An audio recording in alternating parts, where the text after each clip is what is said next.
तो दोस्तों इस वीडियो में मैं आपको दिखाने वाला हूं मेरा ऑफिस और साथ में हम देखेंगे कि कौन कौन से इंस्ट्रूमेंट मैं अपने ऑफिस में यूज़ कर रहा हूं। तो चलिए शुरू करते हैं।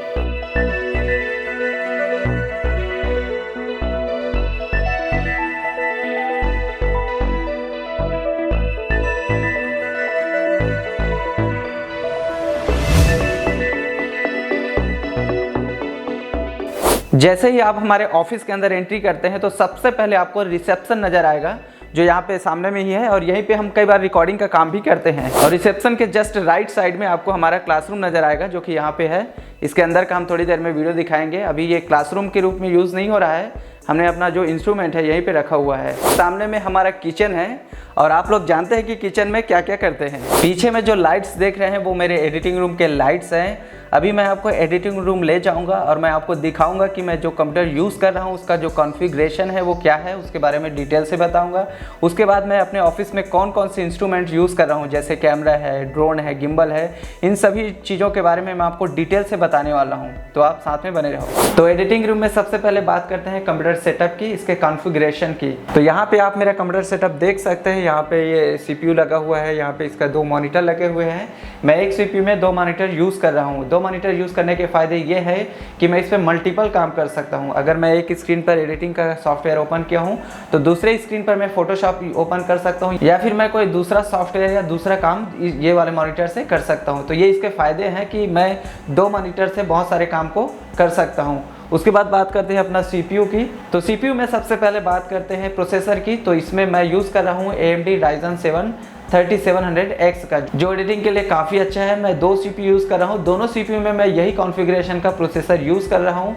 बिना किसी प्रॉब्लम के मैं मल्टीपल सॉफ्टवेयर ओपन कर सकता हूँ। और वही हम बात करें इसके ग्राफिक कार्ड की, तो इसमें मैं यूज़ कर रहा हूँ नेविडा GeForce 1650 का, जो कि काफ़ी अच्छा ग्राफिक कार्ड है। अभी तक मुझे कोई प्रॉब्लम नहीं है। और वही हम बात करें इसके मेमोरी कार्ड की, तो मैं यूज़ कर रहा हूँ 16 GB का DDR4। और रही बात इसमें मदरबोर्ड की, तो मैं इसमें यूज़ कर रहा हूँ गीगाबाइट टेक्नोलॉजी का B450M, जिसमें मुझे वाईफाई की भी सुविधा मिली हुई है। इसके मॉनिटर की तो मैं बैंकवी कंपनी का यूज़ कर रहा हूँ। 21 इंच का मॉनिटर है, जो कि मुझे एडिटिंग के लिए काफ़ी बेस्ट है, काफ़ी अच्छा आउटपुट देता है। तो ये तो रही इसमें CPU और मॉनिटर की बात। और इसके बाद यदि हम बात करें कीबोर्ड और माउस की, तो इसमें मैं नॉर्मल कीबोर्ड और माउस यूज़ कर रहा हूँ, जो कि वायरलेस है, डेल कंपनी का। और बात करें इंटरनेट कनेक्शन की, तो मैं यहाँ पे BSNL का जो फाइबर प्लान है, बेसिक प्लान है, वही यूज़ कर रहा हूँ, जिसका मुझे 450 रुपये मंथली पे करना पड़ता है। तो दोस्तों ये तो रही हमारे कंप्यूटर सेटअप के बारे में जानकारी। अभी हम बात करने वाले हैं कि हम अपने ऑफिस में कौन कौन सा कैमरा यूज़ कर रहे हैं। तो सबसे पहला और ख़ास जो कलेक्शन है कैमरे का वो ये है निकॉन का,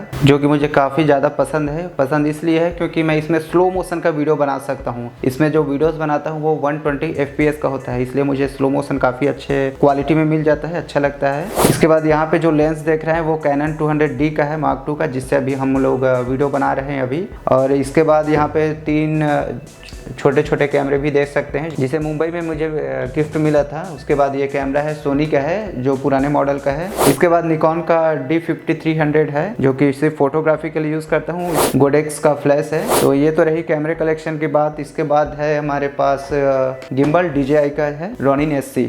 और इसके बाद जो हमारा कलेक्शन है वो है ड्रोन का।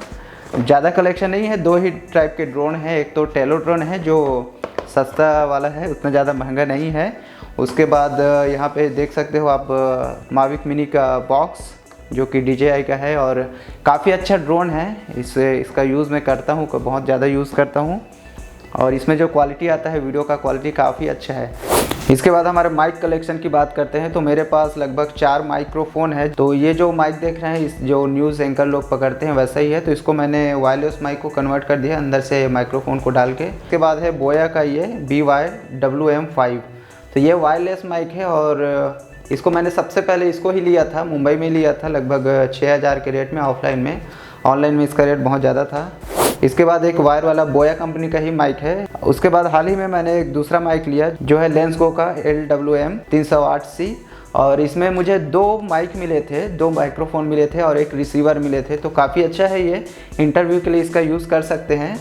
उसके बाद एक लास्ट हमारा जो माइक है वो है स्नोबॉल आइस का। इसको भी मैंने बहुत साल पहले लिया था, लगभग 4 साल पहले इसको लिया था, जब मुंबई में मैं स्टडी कर रहा था। तो ये हमारे माइक के कलेक्शन है।